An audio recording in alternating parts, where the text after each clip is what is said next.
Donc le titre de l'exposition, c'est Quand la lumière devient verbe et couleur. Un résumé, on va dire, si on veut, de toute la réflexion qu'il y a derrière toutes les œuvres qui sont présentées ce soir. Par rapport à la lumière originelle, parce que je travaille beaucoup sur le livre de Bereshit, la création du monde. Puis le verbe, puisqu'on sait très bien que la parole est créatrice par rapport à l'étude biblique de savoir que pour créer le monde, Dieu il a parlé. Donc le verbe, et qu'il devient une couleur, c'est-à-dire en référence avec la couleur qu'il y a dans toutes les œuvres par rapport à la matière, par rapport à la création du monde dans lequel on vit aujourd'hui. En fait, il faut savoir que cette exposition, c'est quelque part un retour aux sources parce que j'ai laissé de côté la peinture pendant plus de 10 ans et je me suis consacré à la calligraphie hébraïque en devenant sophère, c'est-à-dire scribe. Et en fait, une des premières toiles, elle est ici, elle s'appelle Les Flammes des Retrouvailles. Justement, elle porte bien son nom parce que c'est une retrouvaille avec justement mon premier amour qui s'appelle la peinture. Et puis, grâce à Corinne Timsit qui m'a aiguillé vers d'autres réflexions artistiques, m'a donné un moyen de pouvoir développer un peu plus mon art dans une autre réflexion par rapport à mes études, aussi bien artistiques que thoraïques,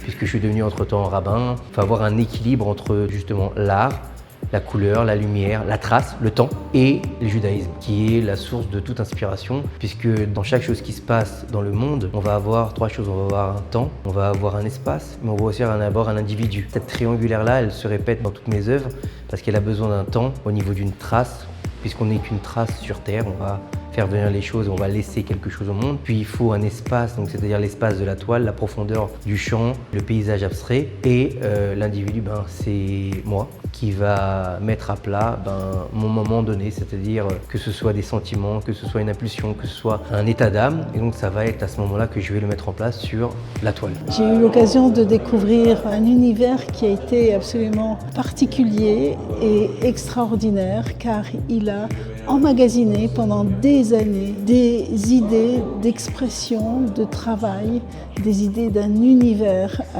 rempli de formes et de couleurs et surtout lié à l'espace et à la création. Et ça a été absolument fulgurant. Il a commencé à travailler de façon extrêmement rapide, à jeter sur les toiles des couleurs, des formes, des matières pour pouvoir raconter tout ce qu'il a accumulé pendant toutes ces périodes d'études, et il nous a donné cette expression absolument extraordinaire. Et tout prend forme grâce à l'étude. On a ici donc des œuvres qui sont une définition de ce qu'est un autre espace qui fait partie d'une autre, mais que nous ne voyons pas. C'est-à-dire qu'on va pouvoir voir, grâce à ces œuvres, toutes ces formes et couleurs de la création qui ont pris naissance grâce à la lumière primordiale.